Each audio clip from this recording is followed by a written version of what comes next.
Well, did anybody expect that level of performance from Manchester United? I'm not sure. Put that performance in context, Roy. Well, obviously a surprise to me. I said before the game, I just looked at the whole team. I looked at their performances recently, the lack of goals. You gave them no chance. Yeah, I did. So what was different? What Bruno just said there, they turned up. He said they showed a bit of passion. But obviously the argument to all of this stuff, and I don't want to take away from United today, is to do that in the other games. They've done it at City recently. You can't just pick and choose when you want to turn up for a game at Man United and have passion today, and it's typical questions asking a player after a match going, well, how come you can't do it week in, week out? He's just a player himself. But when you're a senior player, the key is to turn up for every game with that passion and that quality. And they showed the quality today. And I don't think anyone would have predicted Man United probably certainly scoring 2 goals today and nearly won it at the end. Liverpool had their chances, of course they did. And I'll take my hat off to United today. They showed a bit of passion, lots of quality, a bit of fight, and they kind of showed what playing for Man United is all about. But the key is, obviously, they've got to back it up.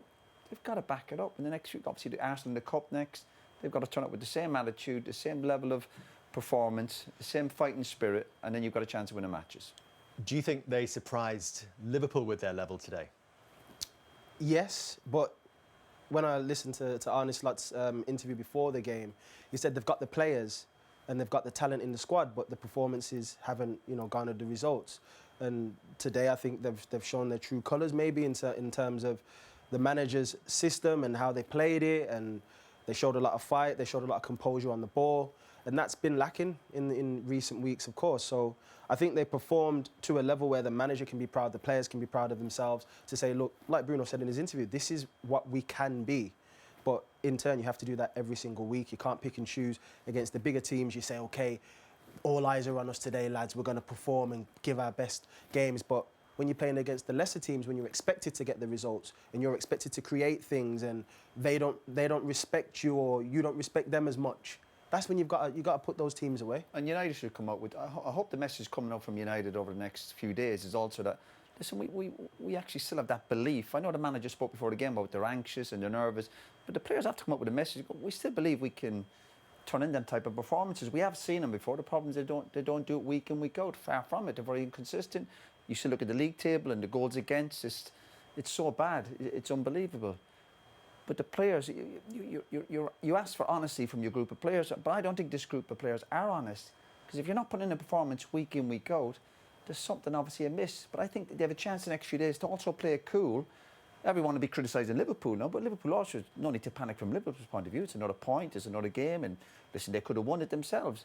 But United shouldn't get too excited. As a Man United player, coming to certain stadiums and getting results, like against Man City, 3 or 4 weeks ago, and also send that message going, listen, there's still a bit of trust amongst us that we can get results.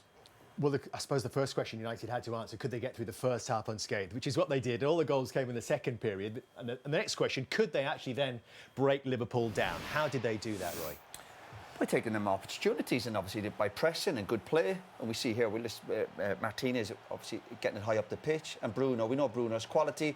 Liverpool's defending it. They lack that little bit of intensity. Martinez, nice little side ball. And you're thinking, can you finish? Gary mentioned Giggsy's. Listen, brilliant finish into the roof of the net. Trent's probably could have done better there. But Liverpool just lack that intensity for these few seconds. You can't switch off. Look, they're just passive. They're all watching each other. Look at Bruno. Look at Trent. Make a tackle. Far too easy, but brilliant finish. And United, happy days. They couldn't believe it. Great reaction. Finish was outstanding, to be fair. I didn't like the Ryan Giggs shout, though, because he only beat about 9 players for his goal. But, I mean, it was a fantastic finish. To do that as a defender as well, like, the power on it. Do you think that's what he's just concentrating on in this position? For sure. And I think when you got that time to think what you're going to do, it's almost like, oh, some players, Snapchat it or whatever it may be, but the concentration he showed as a defender as well. I mean, I'm saying defenders can't score goals, but that's an absolutely top draw finish. Are you thinking if you hit through this flush, you're beating most keepers, whether they are world class or not? Yeah, I think the modern players, the power and the balls, I think if you do get great connection on like you did, it is very difficult to stop. But it sparked something in Liverpool as well. That lead for Manchester United, as joyous as it was for them in that moment, lasted just 7 minutes, Daniel. It sure did, yeah. And I think, in these moments, as Man United, you want to try and now gain a bit of control, and calm yourselves down. But you see here, the ball from McAllister was brilliant, and De Ligt is sliding in there. He's going up against his his teammate. See Ugarte's position in here, of course, but for Gakpo to chop De Ligt there in the box, he shouldn't be sliding in like that. But the finish, wow! I mean, the ability he showed here, but just this moment here where it's like you don't need to be sliding in. You should also know your mate is your national team teammate.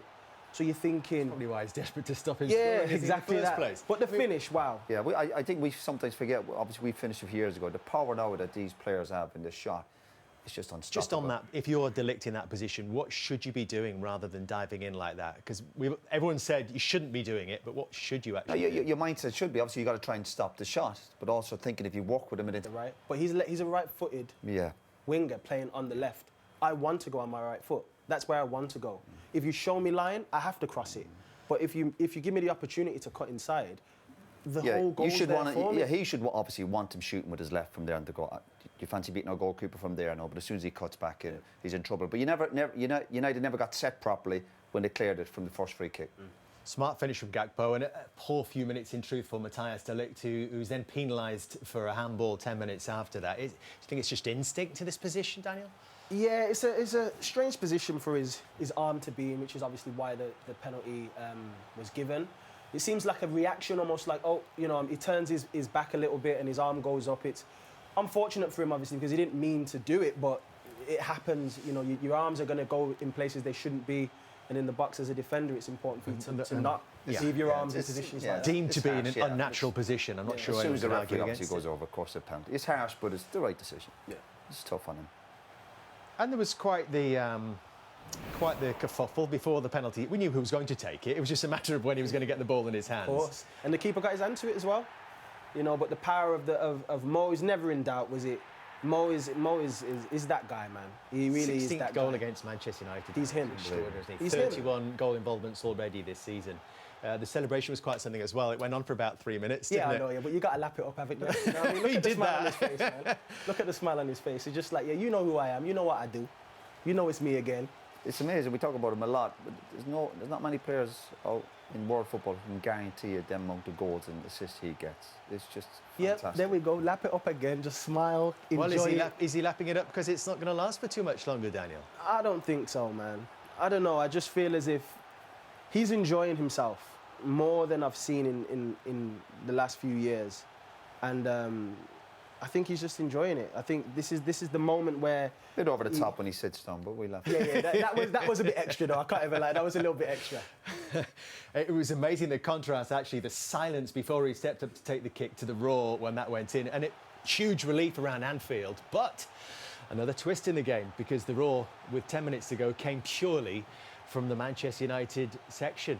And this was their first shot since they actually scored, Roy. Yeah, of course. And they recovered well. And you're talking about Liverpool stopping crosses. You're talking about opposite fullbacks tucking in, opposite wingers getting in. So United just about deserved this, just from being tenacious against sub coming on. Robertson will be disappointed. They'll be disappointed with the cross there. I talk about intensity and just smelling danger. And Robertson just on his heels. But like all good wide players, coming in from the opposite side. Does he hit it cleanly? Just enough connection on it. And again, nobody saw that. Do you think coming. Ahmad's got something going on, Daniel? He sure does. A player that United can build around? Yeah, he's growing in confidence, and I think this is probably the first time where he feels like he's a Manchester United player, and he feels as if a manager trusts his abilities. And what difference does that make to you as a footballer?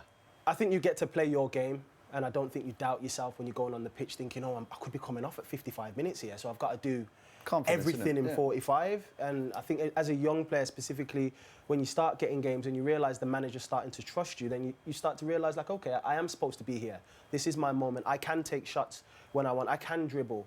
And the players are trusting him too, which is good. And you can see that he feels like, OK, I'm the man now. I'm going to be playing next week. I have to perform, though. And in the big games against Manchester City, he's shown up. And today against Liverpool, he's shown up again. Like all good players, he's affecting games. That's what good players do. You remember him after the game. You remember him doing something. And every time he plays now, he comes off the pitch, you go, listen, I like that. Yeah. There were still chances to win this game for either side. That was not the end of the action by any means. First, it was Liverpool striking out, trying to find another winning goal. You think, Daniel, that they had a sense they were going to win this? They did, and firstly, that was a fantastic challenge by Euro. Great challenge by the young defender. Good ability here. I thought he was going to cross this, but it was actually a shot, which was... You're confident he's shooting here? Yeah, for sure. Because when you see... I'm looking at it from thinking, you should be cutting this back. You've got players open. But if you look at this, he's actually seen the keeper in the corner of his eyes thinking, I'm going to try a cheeky shot here. Is he going to gamble? He doesn't gamble. It was a good save from the goalkeeper. Brilliant. Then Virgil van Dijk from the set piece. We spoke about United. Stretching a bit, Roy. Yeah, his movement is actually brilliant. If you watch him here, he's like a proper striker. Obviously, he's getting wrestled there. But just a little step here. Look, everyone else is looking at it. He's on the move, just stretching for it. And unlucky, we know how United are poor defending corners. That was a huge moment, huge moment. Well, it wasn't the only huge moment left in the game. At this point, I think everyone's looking to see when the whistle was going to be blown. But there was still one final twist in this game. What a ball that turned out to be as well at the back. We'd pretend he meant it, but Xerxes, he gets in his position. He ends up doing the right thing. Do you think he ever thought about shooting Xerxes in the first instance? I'm not sure. But if you look at the angle, I think the pass he ends up giving Would it Maguire. have been tight, the offside call, Maybe we give him the benefit of the doubt. Listen, his confidence wouldn't be sky high after getting taken off the other night. So what about the ball he plays into Maguire? Do you know what? I don't care. Daniel's saying you can give him a better pass. Listen, know your players. He's not going to give you his confidence is sky high. What do you mean by it, Daniel? Just don't bobble it into him. You've got all the time in the world to cut the ball back with your Premier League footballers playing for Manchester United. Yeah, and he's passing it to a Premier. You're passing to an England international Roy, player. You've got to just know keep your players. the ball. But when it's coming to you, but know your players. He's not going to give you the perfect pass. Expect the bobble into you. But what you have to do when and obviously he's Harry Maguire. I'm not expecting a bubble into me. If you're in that position, I would from him. I would. You'd have to. Again, it's called knowing your players. He's not going to zip it into you perfectly, is it? But you got to hit the target, Harry. No problem. It's a 3-yard. We saw players earlier in the day. Today, you said about strikers. Just hit the target hard. No, hit the target. If it gets blocked, it's no problem. Fair enough. We saw Ipswich in the first game. No, because he passed it as if he was cutting back like he was going to shoot. And it's like, you're a player who can just simply keep the ball on the ground. Yeah, but it's a goal. He's not that good. His confidence is not that high. Confidence has got to be shot, hasn't it, Daniel? It's not about confidence. We're talking about an international football player. I'm not piling onto Xerxes here saying, look, you're miles off it. If that ball came to you, would you fancy your chances hitting the target? Yes, of course I would. But he's not Harry Maguire. I'm not Harry Maguire. That's my the point. So someone has to go on Harry Maguire a little bit. You're not going to get the perfect pass. Listen, last kick of the game. If you get that in training, you go, listen, hit the target. I don't care if it's Harry Maguire is an England international player. If Harry was sitting here, you go, what do you think, Harry? You go, I should hit the target. 100%, whatever about the pass not being 100%, right? I've missed loads of those in training and in games. I'm surprised at that. No, for real. When his head hits the pillow tonight, I mean, Harry Maguire is going to be thinking about that. You'll be gutted, 100%. It'll be a big pillow as well, I'm telling you. Harry's done well. I don't want to be knocking him. You're going, listen, and it's easy when you're sitting up here watching it, but what you'd say to him is, get over it and hit the target. And Harry's scored goals before. Technique he doesn't know. Side volley. Yeah, let's not be too hard on Harry. Hit the target. If anything, you go side volley. He went side foot. But we're talking about defenders. That's why I said. So was I right? No. We got there. I'm saying Martinez on the other side. If that falls to Martinez, maybe it's a goal. What a moment at the end of a sensational second half here at Anfield. Let's get some Liverpool reaction now. Alexis McAllister with Patrick Davison. Well, Alexis, when you're as good as you guys are and you drop points, it's obviously disappointing. How did you see the game itself and the performance? Yeah, the result is not good enough. The performance wasn't as good as we wanted. But yeah, at the end it was a fair result. I think we didn't play as we wanted. We conceded too many chances. We had our opportunities to score more goals, but that's football, and I think it's a fair result. Why was the performance not quite as you wanted, do you think? I don't know. I think the effort was there, the mentality was there because we came back.